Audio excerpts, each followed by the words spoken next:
35 yards downfield before he turned around. Pop Douglas. So you're putting it on Pop Douglas. I put it on both of them. I think the throw was more to the right. I think he felt some pressure, but I think if he wanted that one back, I think he drives it a little more. He talked about the underneath defender and puts it to the left more. It was cover 2. It was the right route, but the savviness of being able to get in that zone and look for it wasn't there. So it was the right route. So you think it's the right place to go with the ball. So you're putting it on Douglas. I would put it more on Douglas because I think if he looks back, at least he has the ability to adjust the body. Yeah. Maybe you get a collision. Maybe you get a call. Why would you have how tall is Pop Douglas? Like 5'9"? He's your size. Right. So 5'8". Maybe shorter.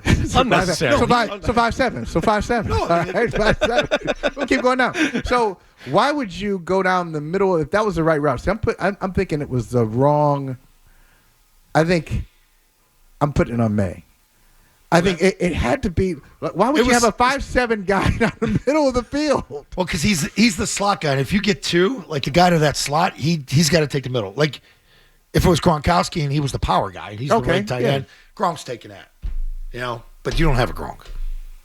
So it's Pop's responsibility as the slot. If you read cover 2, hit the middle. Now I don't know what the concept is of the route that was actually called, and they do have some options. They've talked about that before. So, but they're just not there yet. They wouldn't call each other out yesterday. I like that. No. They keep going back and forth. Hey, miscommunication. Hey, miscommunication. You can't. How would Pop call him out? I'm glad they didn't. Right. Because generally, that's what you want. If you're talking about somebody else, let's say it's Aaron Rodgers, who's had the whole thing with Mike Williams, red line. Red line. Go to the red line. That's what you're supposed to have. That's the play. You just asked me a question. I'm just telling you what was supposed to happen. I never go to the red line. I never knew what the red line was. I didn't either. So had no clue. We talked about it all 45 years in football. I was like, wait a minute. I'm like, what's he talking about? I used to have this game. It was like a race car game when the old controllers before video games came out, and it was called Red Line. You race the NASCARs. And you would adjust it. And I'm like, what the hell is the red line? I was like, man, God, every time I thought I was getting better at learning football, I guess I don't know that. Yeah. I grew up around football my entire life, but I've never heard the red line. What is the red line? Every day thinking football.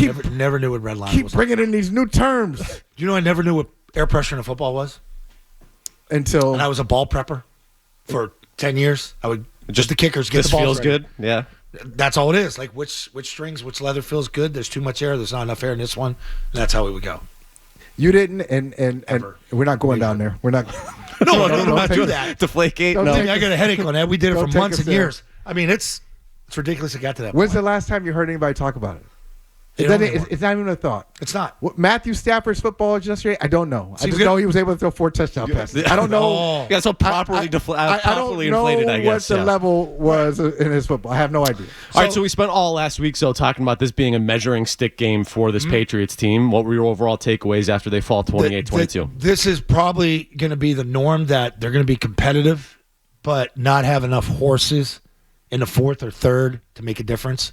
You're going to be with teams because I think the quarterback gets you there, and you got to play perfect. Like coming out of the game, you look at all the snaps, and was there an issue here? Why did Polk jump off sides? Why did Vidarian Lowe line up? Which I didn't think he was in the backfield. That was a ridiculous call.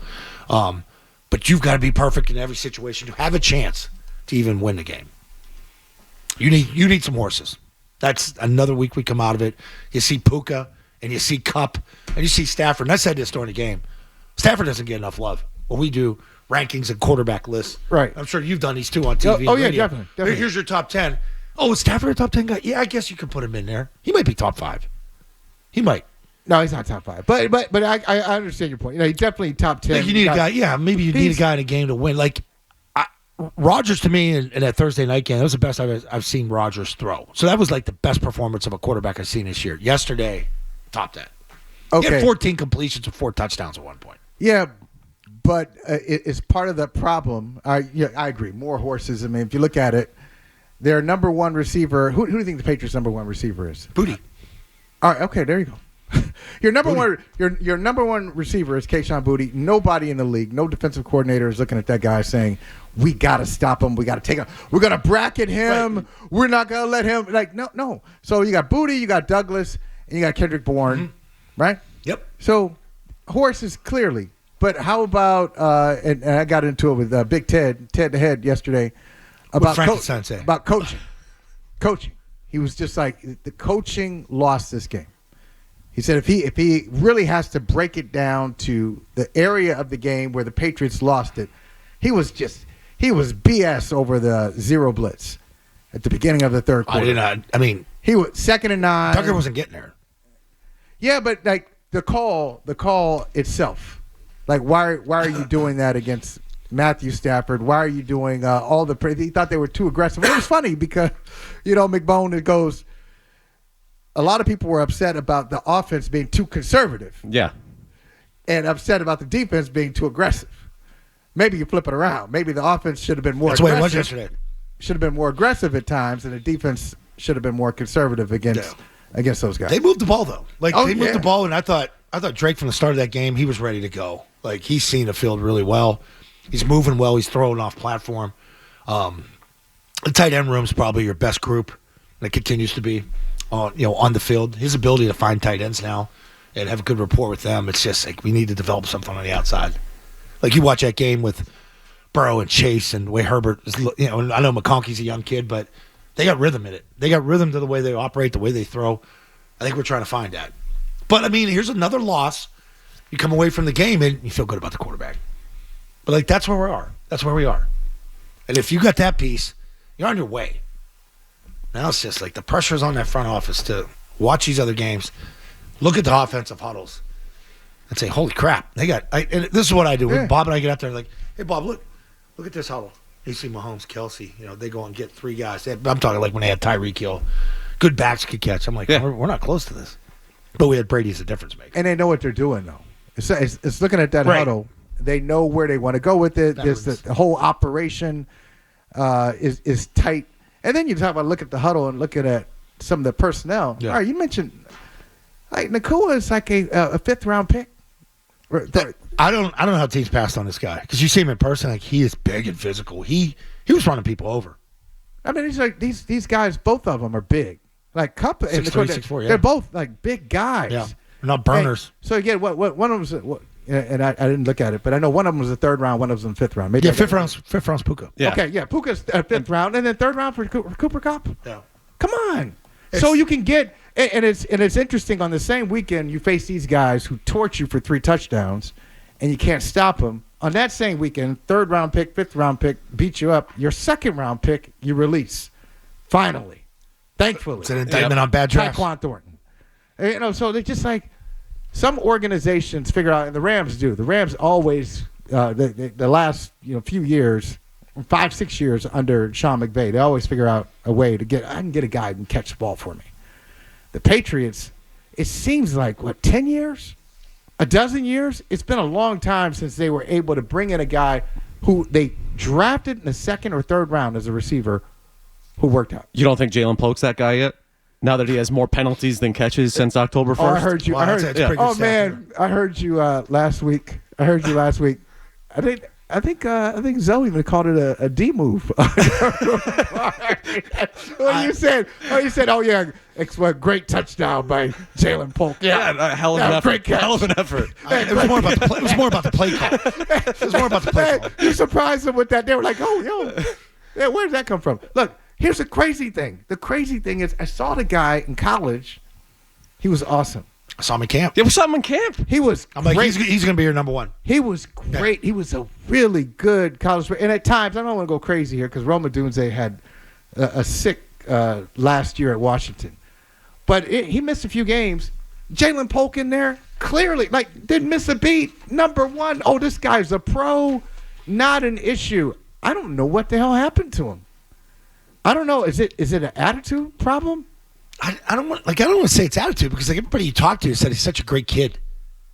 From Washington, the way they operated. He was a high production guy. He was out of his mind yesterday. What the hell happened on that? First of all, Drake Maye's got to scream at him. Hey, get in. Get over here, JP, come over. And then you jump off sides and you're like, well, you got to be kidding me. He's got to get his head in the game. He makes no impact. They keep talking about it, but is it coaching? Or the 2 coaches that they hired, and I know Tyquan Underwood is here also. It's Tyler Hughes, right? Okay, look, if it's coaching, all right. So is it the same coach, because I don't think Kayshon Boutte is great, but he's improved. I'll give it to him. For sure. Right. Yeah, absolutely. So the same coaching staff that got something out of Kayshon Boutte is the same coaching staff that Jalen Polk is listening to. So we give him credit for Boutte turning him into he's probably a 3, right? Oh yeah, Boutte. He's probably best a 3. case scenario is probably 3 on like a real team. Yeah, 3 or a 4. Yeah, but he's making some plays. He makes some plays for the Patriots. Why can't the second round pick? The coaches don't make you do things like that. The coaches don't make you lose your mind unless they're slipping something. No, that's what Ted's talking about too, and Ted's right on that. Like when you're coached correctly, and it's about positioning and technique and anticipation, understanding what you're supposed to do. Like they're a very young raw team. They're making too many mistakes. That's obvious. But like yesterday, I thought they're going to get an injection with the with Barmore, with Ngakoue playing. I didn't think he showed up. Duggar back. I thought like that was going to bolster the defense. It was going to help them out. We just didn't play any man. Like how you watching that tape and say we're not going to go man against this crew. So where do you rank the coaching in terms of issues yesterday for the Patriots? I thought they had to be more aggressive. Not on the PAT. I wanted them to kick the PAT and not go for 2 because you're chasing points at that time. But down at the fourth and 2, I want them to go for it. You were moving the ball. So now all of a sudden you believe you could pick up only 1 yard instead of 2. It's just another yard. And Ramondre was running well. The problem was you gave him the opportunity to throw it on first and goal from the 5. Yeah. Ramondre was running yesterday. Give it to him 4 times. Give it to him 4 times. Put him outside. Huh? 4 times. If you can't pick up 5 yards in 4 plays, then you don't deserve to win. But they couldn't. I mean, like the reason they kicked the field goal is because they couldn't pick up a couple of yards in 2 plays. Why are we throwing on 1st and 5 then? Like that's the bigger problem right there. Because now it complicates 2nd, 3rd down. Now you got to think differently. Ooh, now it's 2nd and goal from the 5, not 2nd and goal from the 1. How about the first one? How about the first? How do you guys feel about the first controversial decision of the day? Up 7-zip, they go right down the field. Yep. Kendrick Bourne scores. Now you got an opportunity. You're at the 32? Yep. There would have been a 54-yarder, right? Is that what it was going to be? Yeah, at 54, 55. Yeah. Then they were at the 37, somewhere around 37. So you punt. You punt. You're out there. I hate punting. I thought it was way too conservative. I hate punting inside punting the sucks 50. because it takes the air out of the building. Like because you're moving the ball and all that. Like and you're excited and then just giving him the ball back. Like that's the way you look at it. Problem is you're out there 2 hours before the game and you're kicking field goals and he was struggling hitting them that way. So if you're there talking to him, hey Joey, go to Sly and say how we feeling here? 50-50. 50-50 from. He was struggling pregame. Then Bob was on. I heard him with Toucher and Hardy, and he was in the Rams booth doing a hit or talking to the Rams, and they're watching the kickers kick. The Rams kicker was struggling, and so was Sly heading to that direction. So right now, you got doubt in your head as a coach. Then you go talk to your special teams coach. How do you look? Yeah, it wasn't great. So then, okay, we're kicking 55. No, we're going to punt it and play D. Yeah, I mean. You got screwed. You got screwed on the call. The Vidarian Lowe call? The Vidarian Lowe one, yeah. And there's about 4 other times where DeMontre Jacobs is jumping a count, stepping in the backfield. You're not calling that. And he was cockeyed once, too. We never got the call. There's no consistency for the way they call the games, which is a bunch of BS. Like right there, because that affected the play. That's when Drake scrambled, and he hit Hunter Henry, and you at least got 10 points right there. You're at least kicking a field goal. Now you took 3 points at least off the board. So you don't have a problem with passing up that I don't, based on the information. All right. No, if I felt that it was set at the time. Okay. So, but how about at the beginning defensively? It's like some defensive chances that they took. It's almost like, don't you guys know about Cooper Kupp and Puka Nacua? Well, don't you guys know about their reputations? I mean, that's my thing, right? Like the Bill Belichick school of thought is you eliminate their best options, right? One of them. Every single time, and that was not the case yesterday when it came to what they were doing defensively. Gonzalez didn't get any of them. Like you didn't see him in man much at all during the day. Right. They played some splashes of it. We're going to go zone against an experienced quarterback that could read defenses, and he's licking his chops. After Stafford threw that one, he's running down the field, holding up zero coverage. Are you kidding me? Like it's like taking candy from a baby. Poor Jonathan Jones, he's left out there on an island with a big receiver. That's tough. That is tough. That really took the air out of the building because you escaped at the end of the first half. Exactly. Oh, it's just going well for us. You come out in the second play and you blitz. Missed that field goal. I mean, it could have been a disaster. So now you're down 14-10. At that point, see, like, there are a couple of points in the game, so I don't know if you felt this way. There were a couple of points that said, "Oh, they're going to get blown out." It was like four. It was like 4 different games for me. At one point, I said, "Oh, they got control of it." Yep. And then when it got to 28-13. I said, I was saying this is a problem. I didn't say it on air, but during the breaks, I was telling Bob and Capello, you could ask them, like, this is getting away from us. It's gonna get bad. This is ugly. I don't understand why they thought they controlled the game. Yeah, well, I can say rephrase. I mean, you had time of possession. Hey, Gerard, rephrase. Okay, let me give you an edit on that. You did not control the game. Now, offensively, they actually had a pretty good day offensively for them. Yes. For them. You did well. Shocking. We're coming in talking about the Patriots scoring 22 points. They scored 22 points. They had almost 400 yards of offense. They had a ton of first downs. Alex Van Pelt going to his bag. Van Pelt has a bag. That was his. He's got a multicolored bag. Yeah, Marcus Jones. What? Yeah, That was his. That was his best game called. I thought this year. 90% of the time, the end of the game, not good. Not good. The way of their clock management, the way they handled that, didn't feel like they had that sense of urgency. You wasted about 3 minutes running the ball at times. You blew it at the end of the game. But okay, so which part exactly? Because you get the ball back with what? Was it like 2:14? Yeah, I think it was 2:14. 2:16. Yeah, okay. Okay, 2:16, and then the interception is like 150-ish. Yeah. Like 2:06, and like you had a chance to throw it again. Like you ran it at 2:06 to take it down to the 2-minute warning on a short gain. Like doesn't feel like to me you're attacking. But I just feel like now we've seen it with good teams, with mediocre teams, even bad teams. 2 minutes, like 154 is a ton of time. So much time. A minute is really a lot of time in football. Look at the way the Rams operated. They didn't have much time at all at the end of that first half, and they're just methodically going down. And he hit Puka on that one bend route to the left. And I'm like, oh my God, they're gonna throw a touchdown here. They got off the field and they missed the kick. Like it's the way you escape and have a chance in the second half. And I didn't feel like they controlled the game. I felt like the Rams controlled the game. I feel like they had offensive control and they squandered. Especially in that first quarter, it did feel like they did. Absolutely, yeah. I feel like they didn't take advantage of it. But, I think with the Patriots, and it's what you said, Zoe, at the beginning, they don't have enough horses. I think it's a combination of there were some coaching mistakes in that game, no question. Right. And the lack of horses. So if you put that together, in 2-minute situations, end of the half, end of the game, you're probably going to be disadvantaged because this is what good teams do. 2 minutes ago, it's like, okay.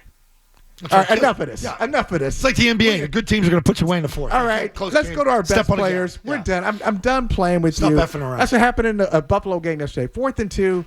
Everybody knew Josh Allen was going to get the ball. Here's Romo even knew again. Not only does he get the first down, I'm gonna score and put the game away. So for the Patriots, they've got one dominant player on the team. They have one dominant guy who you have to be concerned with, and he's the rookie. Yeah.